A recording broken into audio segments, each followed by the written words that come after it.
I think the red flag challenge, you don't lose a timeout for this. I think you're good on this one.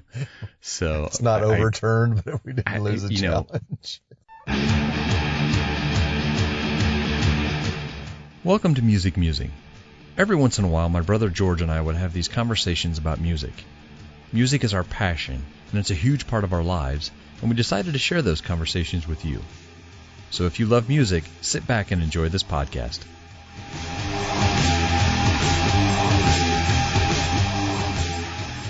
Welcome back to Musing. Got my brother on the line. How we doing? Great, fantastic. Still trying to recover from the top 25.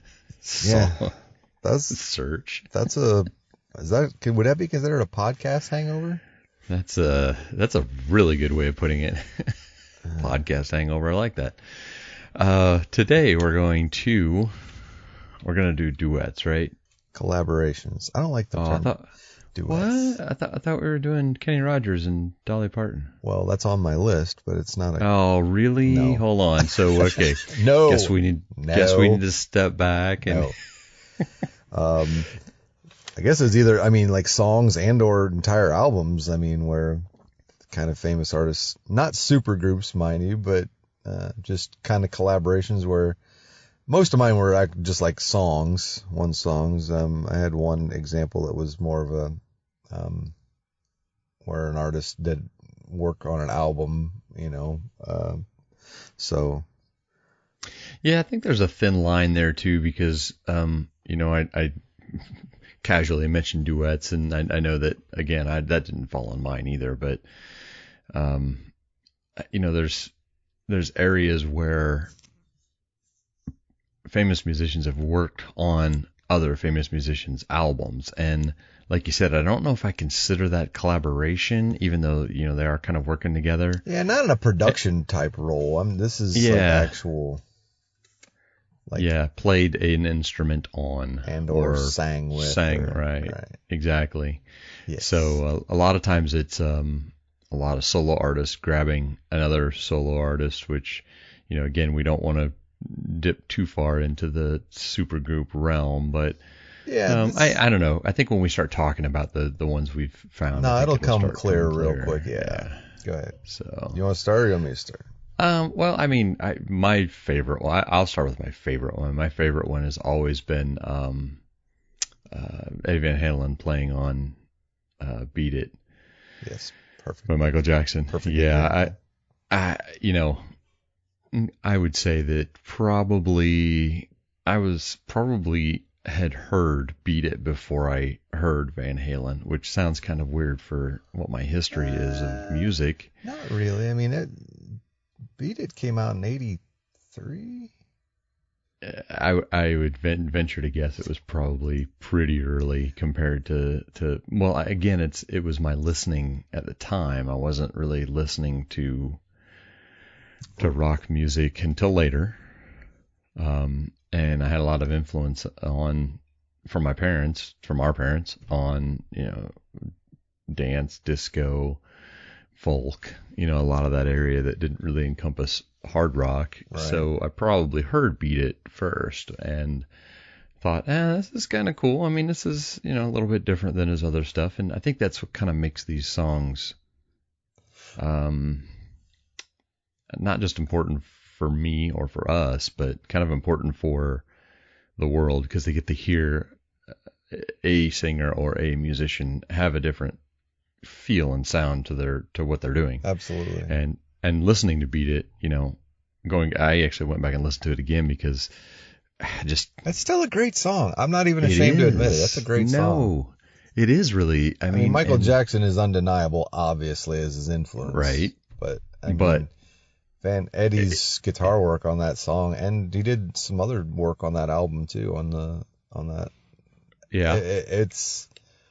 But that's first rate, and I think that the fact that predates 1984, the album 1984, I think that's probably why you heard that song before you heard Van Halen, because they had 2 or 3 albums, but two Van Halen, Diver Down, Women and Children. They had like 3 albums before 1984 really hit. So right. They were there, but I think it was obviously Jump in 1984 that kind of put Van Halen on the map for argument's sake, but we're not going back to that argument. No, we're not arguing Van Halen anymore. We're done. Well, I thought that was kind of ironic that I chose that first, with that being a couple episodes ago. But I think if you listen to the song, it's not over the top, because obviously if you listen to Van Halen, it's rock, it's hard rock. It's not, there's no holding back on it. And, Michael Jackson wasn't. I mean, he dabbled in it here and there, a little bit heavier stuff. But yeah, that song is. I'd hate to call it a heavy pop song, almost. Yeah, no, you can do that. I may have coined a phrase, heavy pop. I think it fits. Yeah. I think it has a steady beat. It has a really good rhythm. Oh yeah. The guitar track to it, which Van Halen has been one of those anomalies where you have an amazing shredder guitar player who can still also write, good rhythm tracks. Sure. So I think his feature on that song certainly stood out as a high point for me, and that was definitely one of both my favorite and one of the ones that kind of sums up what we're talking about today anyway. So yeah. Well, I'm not going to start with my favorite, but I'm going to stay in the same vein, and Let's Dance by David Bowie that featured Stevie Ray Vaughan on guitar. Oh man, I totally forgot about that. Well, and you would know that one. Well, this is within the past 5 years. I watched I think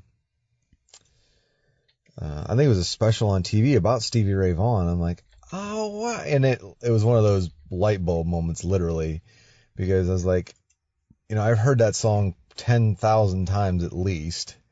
And I was like, wow. And then when you listen, then when you go back and listen to it, knowing Stevie Ray Vaughan's doing the guitar work, you're like, oh, yeah. But see, that kind of ties into, he did most of the guitar work. David Bowie recruited him to do that entire album. The studio work, guitar work on that album, and even was supposed to tour with him, and then something fell through. And then one of his albums broke or something, and he didn't go on tour with Bowie as far as I know, but it was that when you started with that, that's not even on my, and that's a great Beat It is a great song, and it's not even on my list, but I wanted to kind of stay in the same vein, and that's as far as shredding guitar players working on a pop artist's song or album, that's about as close as I could get. It's kind of interesting too, because that song was actually released in '83. Really? Yeah. So wow. Yeah. I mean, we're kind of looking at must have been a pop guys recruiting shredder guitar player type of year. Hot thing to do at that point or something. Apparently. Well, and I think, I guess that's probably why I have these types of songs on my list, is because they still are my favorites of songs by those groups. Like, again, I'm not a huge fan of Michael Jackson, but that song always stood out to me. Sure, absolutely. And but to take my next group, I love this group. This is one of my favorites. Everybody, if you're listening on a regular basis, this is one of my favorites anyways. But Fight for Your Right to Party by Beastie Boys features Kerry King from Slayer. Yes. And, there's been some, the Beastie Boys technically started out as a punk band anyways. They were, right. A three-piece that I think they might have actually been a four-piece when they actually started, but a three-piece punk band. And, that song always stood out for me too, also on that album, because. Well, it's the same thing. Kerry King, he did most of the guitar work on that, like the heavy guitar work, because he did No Sleep Till Brooklyn and stuff too. Oh yeah, okay. So I mean, that kind of falls into the whole, song / some of the studio work and on the album when they used guitar. I mean, there was only a couple songs on that where guitar was prevalent. Obviously, Fight for Your Right and No Sleep Till Brooklyn. Yeah. No, Brooklyn's riff is like, really heavy, but. Yeah, that's true.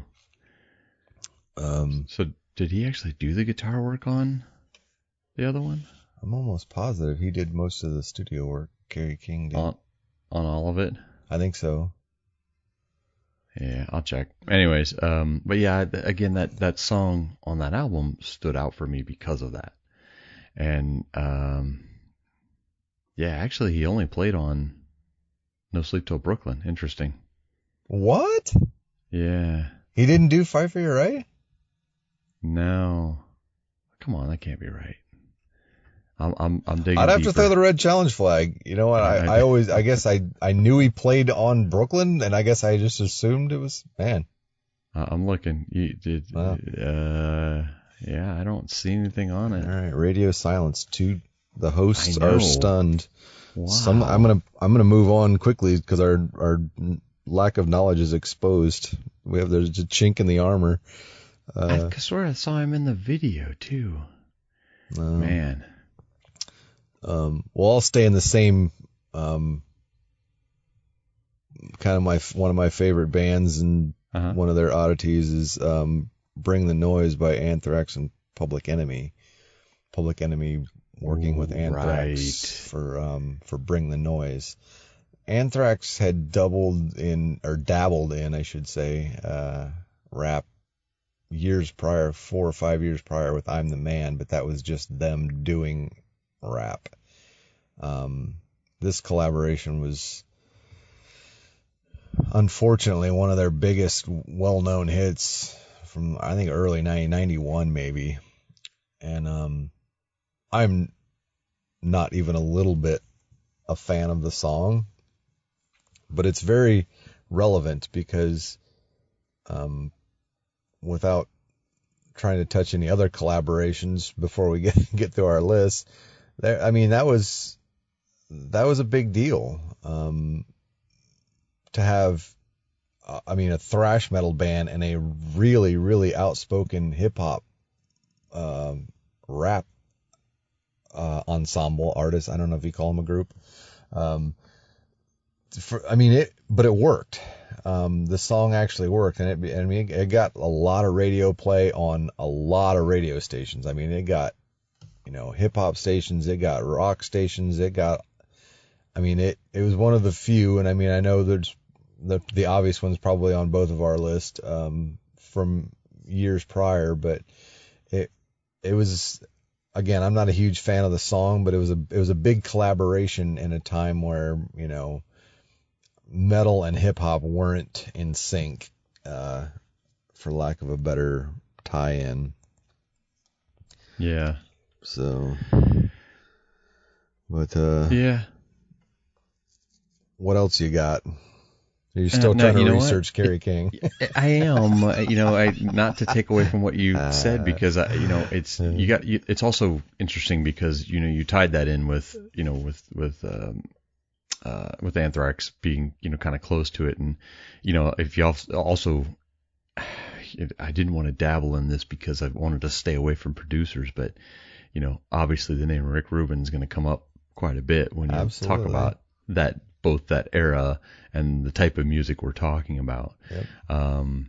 It does actually, on King's Wikipedia page, it does say also played guitar solo on Fight for Your Right to Party. So I think we're confirmed. I think the red flag challenge, you don't lose a timeout for this. I think you're good on this one. So it's not overturned, but we didn't lose a challenge. We at the time we listened to a lot of the same type of music, and we know Kerry King's style, and he's been criticized a lot for a lot of Slayer's early guitar work. Did you say his style an actual word he uses with Kerry King? I think noise that comes out. Well, and I think he got criticized a lot for his technical prowess early in Slayer's career, and I think he did a lot to fix it as he was going, through the growth process. Obviously, most of those bands, and that was uncharted water back in the 80s. That Slayer, obviously the definition of thrash or speed metal. There's a lot of fast, heavy power chords going on there, and but yeah, they did get better. He got better, but. Yeah, and I think that's kind of where we were going with this whole idea, was that musicians, I don't know if they made themselves better by going out and stretching out and doing something different, or, latching on to something and bettering. I don't feel like Van Halen did it to better his career. No. I don't think Kerry King did it to better Slayer's career. I think it was, like I said, in the Slayer instance, Rick Rubin was recording both at the same time, and he was like, "Hey, yeah, I see a connection here. Let's do something." Right. So, with Anthrax, dipping into that bleed over of rap and rock, that kind of set a precedence going forward of that kind of thing happening. Sure. Aerosmith, Run DMC. Well, that was prior. Yeah. I didn't want to say that out loud, but that was prior. That was actually prior to. That was probably 87, I think, when Run DMC and Aerosmith Walk This Way came. Yeah, and okay, you could maybe say that set the precedence, but I think. See, I don't like. I mean, yes, it's an obvious collaboration, but it's almost a cover. Right. That's Aerosmith helped out, because obviously they can't. No one in Run DMC is capable of. Not very many people are capable of doing the chorus and Walk This Way in Steven Tyler form.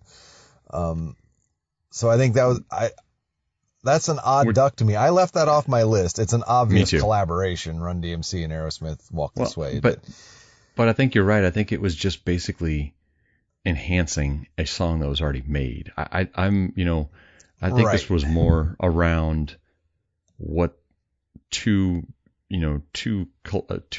people, three people in one, a collaboration, whatever you want to call it, came together and wrote something and did something. Right. And see, I equate this, and I also left this song off my list as a precursor or as a asterisk, was Ozzy singing NIB with Primus on their, right, which on their, it's the same. Nativity in Black. It's an obvious collaboration, but Ozzy singing one of his own songs, much like Steven Tyler singing one of his own songs with some different music or a different arrangement, that's not what I was going for, and that's why I left both of those predominant ones off my list. So right, and I think that's where I fell too, is I didn't want to grab things that were, I lack of better words, enhancement. I mean, it was just an enhancement of the song that was already out. So no, I agree. And for me, so to take the left turn, a newer song for me that popped up a couple years ago that I just fell in love with. God, it's already been 10 years ago. That can't be right. Was Alicia Keys and Jack White working on Another Way to Die for the James Bond movie together. Oh, wow. Yeah, that for me was like, wow, this is a throwback to the stuff I used to love. Two musicians working together who, really care about music and really are passionate about music. And I don't want to say being tasked to do something, but they were writing this song specifically for Quantum of Solace, and I don't know if you've heard it or not, but it's an amazing song, and it's a really good tie-in of those two. Honestly, I'm not, but I'm going to. I am not an Alicia Keys fan. I'm not either. Even a little bit. I don't care for her. I don't know her personally, but the interviews and the things I've heard her say, I'm not a huge fan of her musically, or I mean, it's not my bag. She's obviously incredibly talented piano player, singer, songwriter. I've got no problem with any of that, but I've always steered away from her because of I haven't liked what I've heard her say. Right. And it's obviously time to give the music another shake. And something that, a collaboration with Jack White. Exactly. Because Jack White, I think, is mad scientist brilliant. I mean, he is. That's a good way of putting it. Some of his stuff is really hard to take, but the hardest button to button mesmerizes me. I don't know why. I mean, from the White Stripes it's like this, and Wild Orchid is a perfect storm. I'm not a huge White Stripes or Jack White fan per se. I mean, I like I mean, I won't turn it off, but to listen to Wild Orchid or Blue Orchid, what is it? Took a Wild Orchid and turned it blue. Blue whatever. Blue Orchid. And that song is just breathtaking to me. It is as far as so I'll cut that off, but I will definitely have to listen to that because I've never even heard of it. I'm obviously Alicia Keys is not on my radar, and Jack White's, a beep down on the bottom, so I'll have to check that out. Jack White for me is, as a guitar player, is certainly one of my draws. And again, as soon as I heard that he was going to be doing something for a James Bond film, I went out and looked it up. I'm like, wow, this is, and he plays drums, he plays guitar, he actually sings on it, and it kind of bled into that duet part because they are actually singing at times and harmonizing with each other. And just it'll be on the Spotify list. Give it a shot, see what you think, because it's obviously made for a James Bond film. There's been many James Bond movies that have featured famous singers writing a song for a title song for a James Bond film. Sure. So take it with a grain of salt that it's a James Bond song. It's going to be written in that vein, but it's pretty good. I mean, it's really, it's over the top for me because again, I'm a huge Jack White fan, and I'm indifferent to Alicia Keys. She's got songs I've heard that I'm okay with. She's got songs I've heard that I'm like, it's not my bag, but It's really good. Check it out when I put it up. So I'll definitely have to do that. Staring at my list, trying to decide what way I want to go from there. But I'll give two real quick, and one that's just a collaboration that I've heard way too many times, and one that I love. The one I've heard too many times is when Amy Lee sang with Seether on Broken. Oh yeah, I forgot about that. I guess Sean, the lead singer of Seether, and Amy Lee were an item. Obviously, if you know anything about either one of those bands, that there's a tumultuous relationship and a breakup and songwriting. It's like a rap battle with rock songs, know. And I've heard the song way too much, but it was an incredible collaboration. To have Seether, I love Seether, to have their powerful, heavy music and her, and I like Evanescence in and of themselves, and her especially. Her pipes are, well, you can argue all you want, but I've heard the song too much, but it was a great collaboration and it worked. It was at a time when it worked, and I think it still works, but I'm not going to, stand too long on it. But the one I really truly love is The Passenger, where Maynard and the Deftones collaboration is, I mean, I just got goosebumps saying the name of the song. That song is scary good. That's undoubtedly, because the Deftones are like, I call them Tool Junior. I mean, there's that element of, you can tell that's where their influence was. I mean, they came out, they fashioned their sound like kind of tweaking almost I don't know how you'd put it. I mean, it's Tool Light or Diet Tool. I don't know how you want to put it, but the Deftones, I love the Deftones, and The Passenger featuring Maynard is staggering. I mean, if you that's been out for a little while, hasn't it? Oh yeah, no, it's been out. Yeah, I'd hate to say 15 years. Yeah, I need to revisit it. I remember when it came out, but I haven't listened to it probably since. I need to revisit that again. I'll throw it on the Spotify list. Say early 2000 maybe ish, 2, 3, 4, 5, maybe somewhere in there. Maynard does a lot of writing, mixing, producing for a lot of people, but this was very predominant, but the song was so great. And the Deftones were, white hot at the time, and when that song hit, man, it was one of those songs I couldn't stop listening to, and it still holds water today. I mean, it's a great song, and I would definitely recommend getting in on that. Yeah, I'll definitely put it on the list. So I got 2 more big ones on my list. Me too.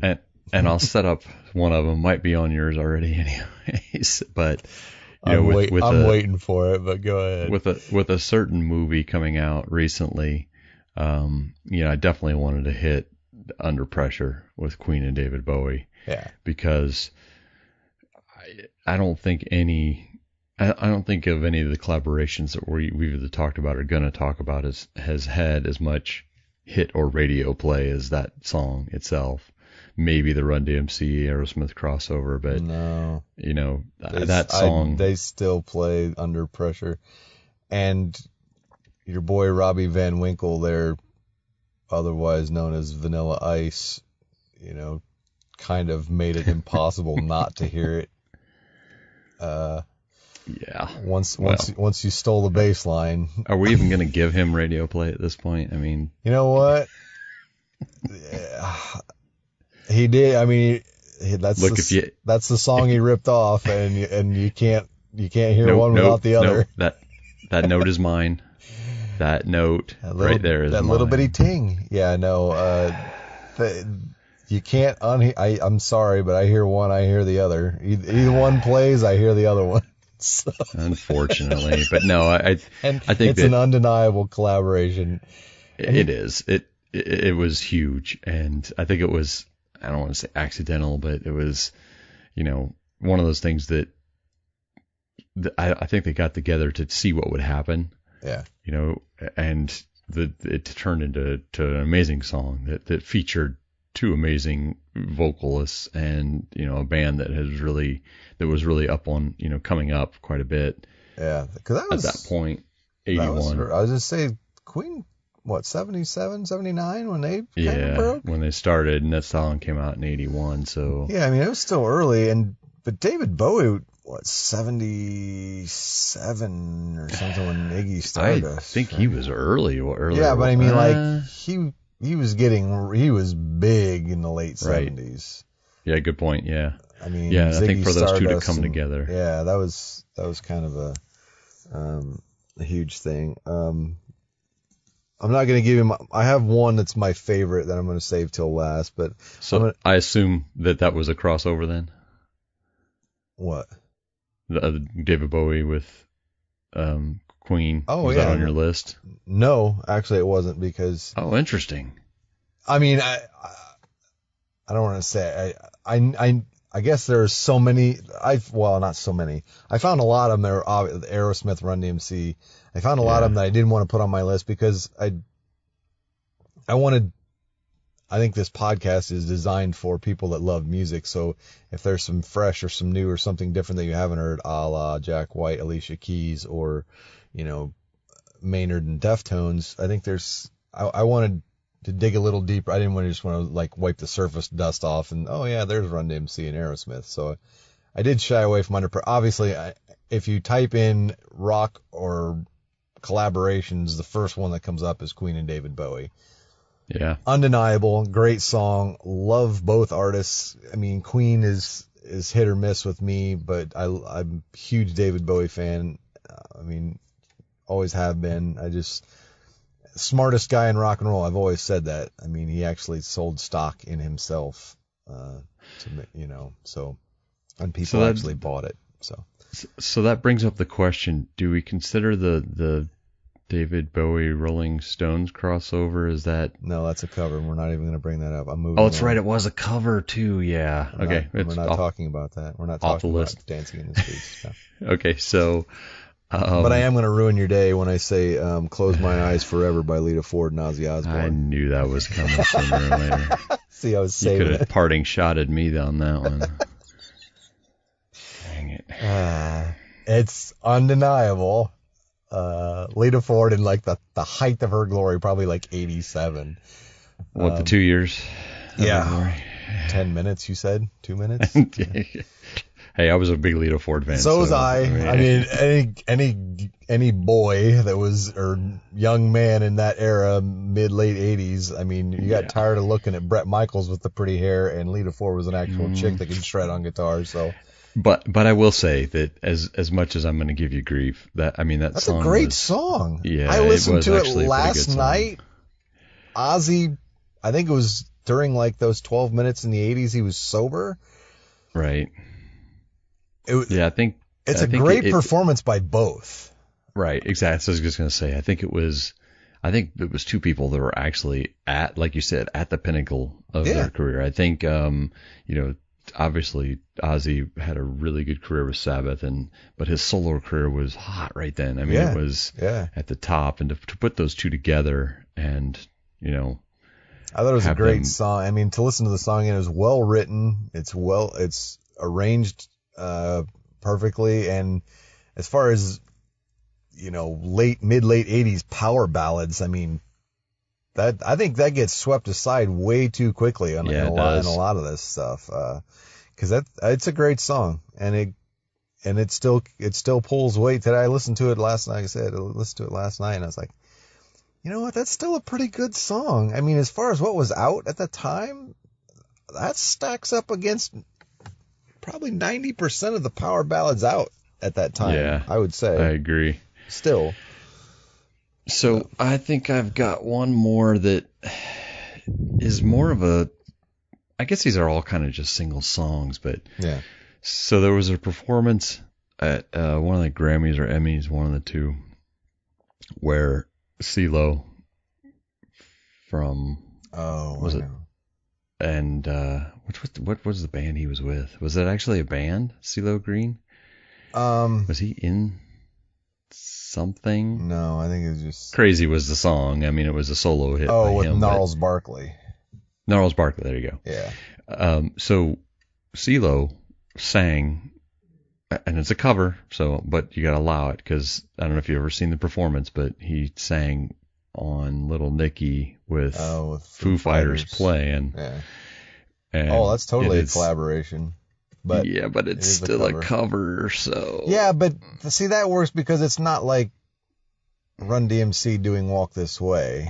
That's it's a collaboration doing a Prince cover. So it's kind of, that's true. It's kind of different. We'll allow it. I'll allow it. Okay. The judge rules. I'll allow it. So the ruling on the field is yes, right. That's a lot. No, but if you ever get it, the problem is it was recorded, I think, by Sony or something, and they're very protective of where it gets put, so it's extremely hard to find the video, because every time it keeps coming up on YouTube, it keeps getting pulled down. Yeah. And but if you can find a copy of it, of the video makes the song itself, and man, I tell you, there's so much going right in that collaboration that it's scary at that point. But we go over it and over it and over it. Dave Grohl is probably the nicest guy in rock and roll, but his staying power baffles me. I don't know. Yeah. But that I wasn't sure if being that it was a live performance, it wasn't like a sit down recorded performance. I wasn't sure because I know you love that song, and I even know you love that version of it. But right. I didn't know if that would come up, being as it wasn't like a recorded, other than, it was a live, I think it was a one and done, a one shot. Sometimes those things happen and it works, and that worked in a big way. Yeah. And I think that's kind of why I left it really low on my list, is I didn't know if it was something we were going to, accept as part of this, but I think we always kind of leave room open to talk about this when we talk about things, to possibly have one that almost fits but doesn't fit. So I think I'm fine with grandfathering that stuff in. So sure. Well, you've got me on edge for your last one, so you at least got to go with it now at this point. Well, it's by far my favorite, and yet again it's David Bowie. It's David Bowie and 9 Inch Nails. I'm afraid of Trent Reznor and 9 Inch Nails. Yeah. I'm Afraid of Americans. Yeah. Oh man, that was. I don't have I think it was on my top 10 all time list. I think we done on like episode 10. I love David Bowie's, as far as what he's done as far as pushing the boundaries of music in and of itself and technology and so on and so forth. And ditto on Nine Inch Nails and Trent Reznor. And that was a collaboration that I don't know. And this is my personal opinion. I'm prefacing that. I don't know if there'll be one to equal that. The song is, unreal, and the music, the lyrics, and that's one that the video is adds to it, actually. But the song itself is incredibly powerful, and those two guys, Trent Reznor and David, and it's funny, David Bowie showed up on the list a lot. Yeah. For collaborations. Yeah. I had 2 or 3 on mine. You had a couple even. So, I think that speaks volumes to what I think he tried to bring a lot of that, the influences and see what was out there. And that kind of speaks volumes to his, prowess on the music scene, but, I'm Afraid of Americans. If you haven't heard it, if you're listening to this podcast and you have not heard that song, go to the Spotify list, or go to YouTube, or buy the album, or whatever you need to do. It is worth your time, effort, and money to get that in your ear holes. Yeah, I think, like you said, it seems like we featured David Bowie quite a bit, even jokingly with the Stones. Yeah. I don't know. I guess he was just more. Yeah, I guess a collaborator. I don't know. I think it shows, his interest in music in general. Oh yeah, and 100%. Yeah, when I look at people that you see popping up everywhere, again, you said you're not a huge Jack White fan, but yeah, man, that guy pops up a lot of places. Absolutely. A lot of different genres, a lot of different sounds. God, his cover of Jolene is, I don't know if you've heard it, but it's eerie. It's almost scary how good it is. Yeah. Someone that I don't pay that close attention to doing a cover song of a country song is. Yeah, I know. But I have heard it. It's way left field for you. Yeah. No, but I have heard it, and I like it better than the Dolly Parton version.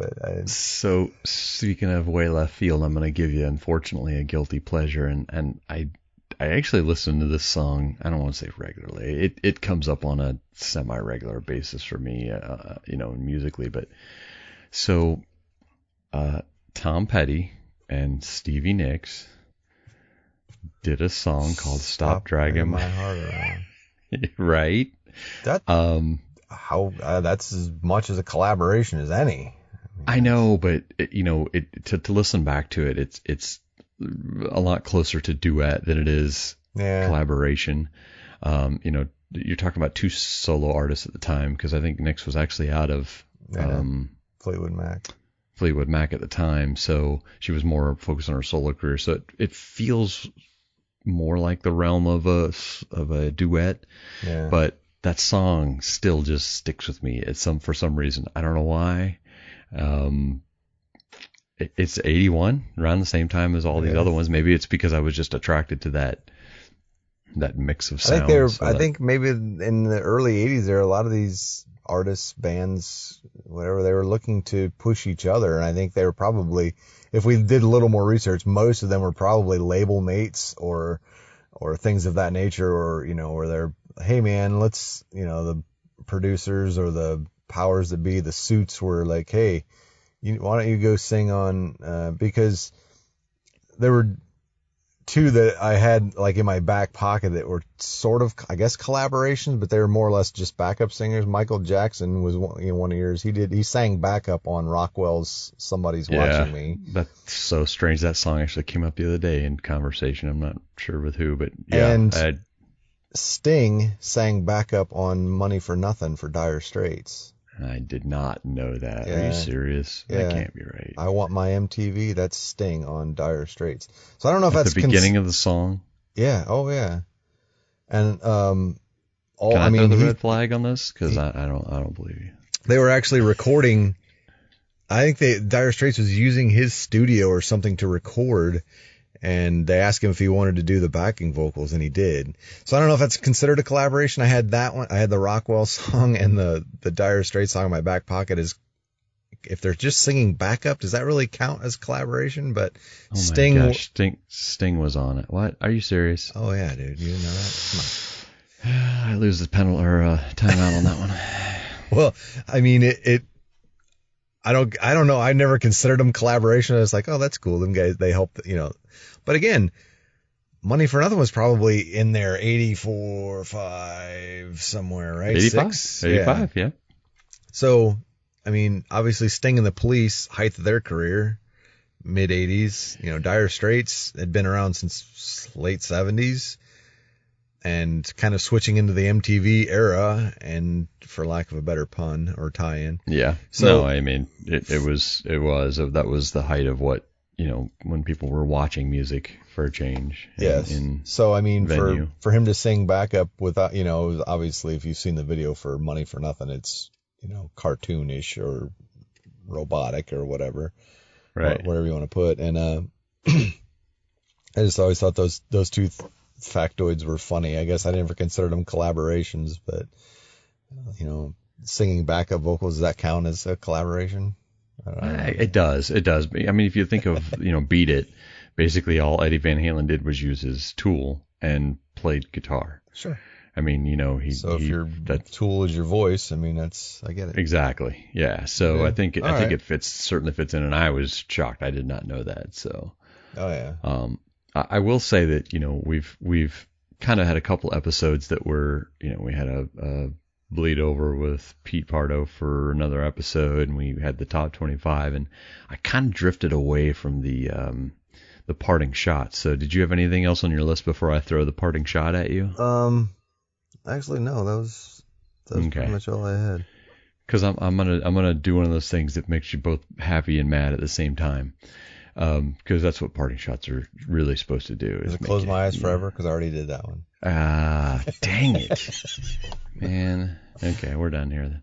No. So Temple of the Dog. See, I read that, and Eddie Vedder. I love to hear that silence. I love it.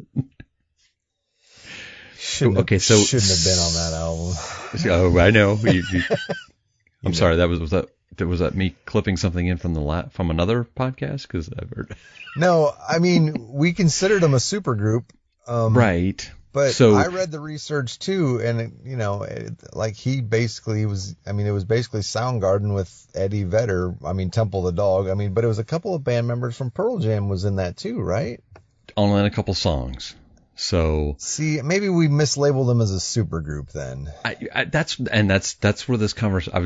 I wanted to leave a little extra time at the end of this. We're getting close anyways, but I wanted to leave a little extra time at the end of this one to discuss that, because it wasn't like it was Soundgarden featuring Eddie Vedder or Pearl Jam featuring Chris Cornell. It was a different band or different, but it was still a collaboration. It was still absolutely. No, it's a mix of two things. Some of it solo work, some of it, like you said, mixing guitar players and stuff. But there was a couple of the key songs that was really mostly Soundgarden with Eddie Vedder, adding vocals. And you've definitely given your opinion that you don't think he should have been on there, but at the time, those two bands were on fire. Oh yeah, and bigger the than sound life. Grunge was on fire. Yeah, that was the thing.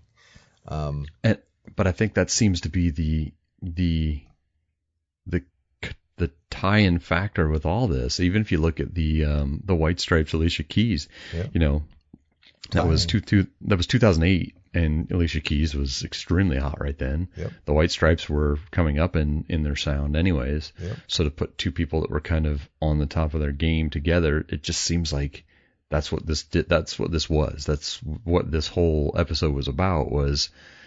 I think it was timing. I think if Michael Jackson and Eddie Van Halen had collaborated on a song 5 years later, it would have been horrible. I think they would have both had right. their egos would have been too big. They would have tried to overwrite each other, tried to over-sing each other. Yeah. Same way with Temple of Dog. I know you don't like it, but I am a huge fan of that entire album. Oh, I love it. I love it. That even though those two bands were extremely hot at that point, that they were early in their music and cared about what they were doing. Right. I will answer your parting shot with my opinion, which is what most of it is anyway. I challenge anybody listening to this podcast to listen to the Spotify list, to listen to the whole album of Temple of the Dog. But with a precursor, anybody that listens to Hunger Strike, which is the one that everybody picks off that album, Eddie Vedder did not need to sing on that. There's such a discrepancy between Chris Cornell's voice and Eddie Vedder's voice. If he would have just sang backup or something, I think it may have worked better. And I still like that song, and I like Pearl Jam. Eddie Vedder got destroyed in that song. It almost made it where it wasn't right. Oh my gosh. What was the battle show that was on MTV? The Claymation Battle show. Oh, yeah. I couldn't tell you off the top of my head. It's the farthest thing from my mind. But to finish my thought, then listen to Call Me a Dog off Temple of the Dog and tell me if you think Eddie Vedder needed to be on that album. No. Needed to be, and I guess if you kind of look at the other ones too, I mean, I think Freddie Mercury could have handled Under Pressure himself. So if you look at it, I don't think Bowie needed to be on that song. Bowie wrote that. Well, what I'm saying is if you're talking about the music part of it, right. No, I don't think that, and I'm not trying to change your opinion because I certainly respect your opinion on that, but Mercury and Bowie, I think their voices were a lot. They didn't clash as much as Vedder is. Very resonating, very low, very bass driven voice, and it works. His style, Pearl Jam works. Chris Cornell was a different animal. I mean, Soundgarden, he could wail. I mean, even, and sing melodic too. But I think his range, Vedder's range is what, 2-3 octaves maybe, if that. Yeah. I think it just, Hunger Strike always stuck out to me is one of the first times I really became a Chris Cornell fan, because I think I don't want to say he didn't deserve to be on there, speaking of Eddie Vedder, but I think Chris Cornell took that song over. Well, I think deserve is probably a harsh word, because I think it still comes down to what we talk about when we talk about things on this podcast. It's still our opinion. It's still what we care about and what we like. Yeah. And, we're always asking for input from you guys that are listening. If you want to send it to us, it's musicmusingfeedback@gmail.com. And I'm going to say it here in the tagline at the end, but, I find nothing wrong with that album. I think it's amazing. And I even love Hunger Strike, and I love that both of them are on it. And I think that, when you look at collaborations like that, and we've kind of already set that precedent that it seems like it was when musicians didn't have an ego and they could set that stuff aside. Yeah. I think it fits in it, and saying that he doesn't deserve to be there, you're right, might be too harsh. You might have used an incorrect word there, but that's being very, it's derogatory. Again, Eddie Vedder's singing, songwriting abilities or whatever I've always been more of a Soundgarden fan than a Pearl Jam fan, if we're talking grunge. I've always been a Chris Cornell fan way more than an Eddie Vedder fan. So I get both, but I like them both in their own styles.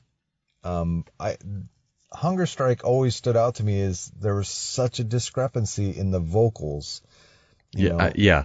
Well, that's where I was getting to. Is I'm definitely not arguing that there was a stark difference. Yeah. Between those voices, and I've always felt that they didn't 100% match up. Yeah. But I also still feel that way about Under Pressure.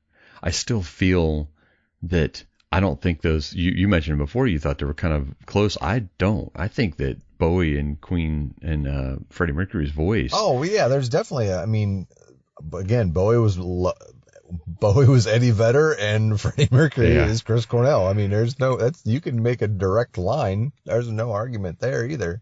But I think we're going to have to put that out on tape, man. You just made a really weird comparison.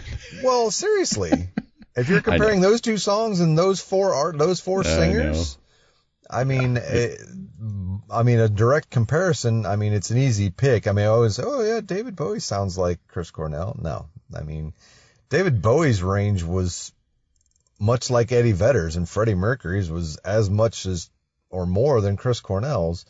Yeah. When we're down to one, Eddie Vedder's the only one left out of that group. That just struck me as sad. Sorry. Yeah. No, it's because of the one. Sorry, I'm not even going to say it. No, the one I picked the least is the Still Alive. Sorry. Right. I didn't want to say that out loud. That's not too funny. Late. Yeah, I know. I stepped on my tongue there, but no, it's I like Hunger Strike. Making Chris Cornell do the almost the backing vocals and some of the, and some of the choruses, it didn't work right for me. I love the song and I love the singers, but I didn't like how they worked together in that song. But it's a very powerful song and it's incredibly poignant, and that's something you should look up. I bet they raised millions of dollars for Hungry. I mean, like that song. I think that album was almost a benefit album, wasn't it? Now let's see. I'm kind of curious now. I'm not 1,000%, but I know it was a tribute album to Andrew Wood. Really? Yeah, the singer from Mother Love Bone. Oh, Mother Love Bone. Yeah. Yeah. Yeah, but anyway, I mean, I don't know. For a parting shot, it's a good parting shot, because I read that and I was like, nah, we had them as a super group. I'm gonna balk. I'm not even looking at that. But you looked into it obviously a little deeper than I did about, just certain songs and whatever. So.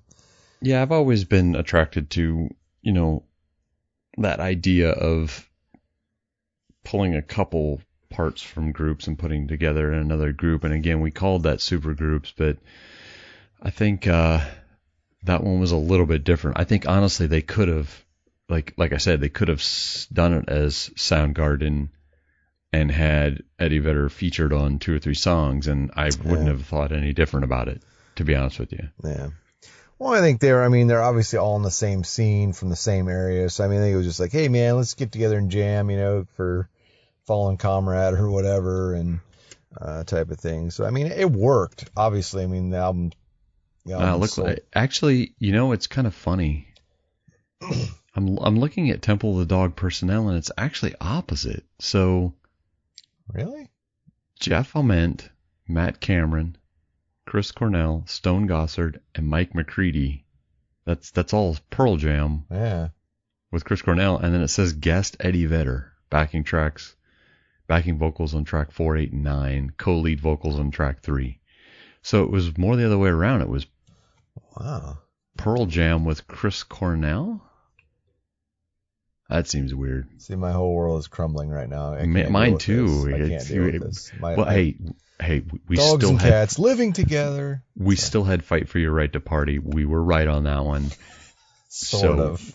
The world is semi-balanced. So. See, I'm throwing a challenge flag at you. That's my parting shot, because I knew he did No Sleep Till Brooklyn, but I assumed he did the whole album. But it was just those two songs, but still, we're good. I think we're up to point. So, well, we didn't miss it by much anyway. We're at the close to the hour mark anyways on one that I really didn't think would go that far, but did, because we like talking about music. So absolutely. And you should too. So talk to us. Exactly. Talk to us. Bring something out. So, but we'll catch up to you next time, brother. Okay. Absolutely. Find us on social media, y'all. Yep. See ya. See ya.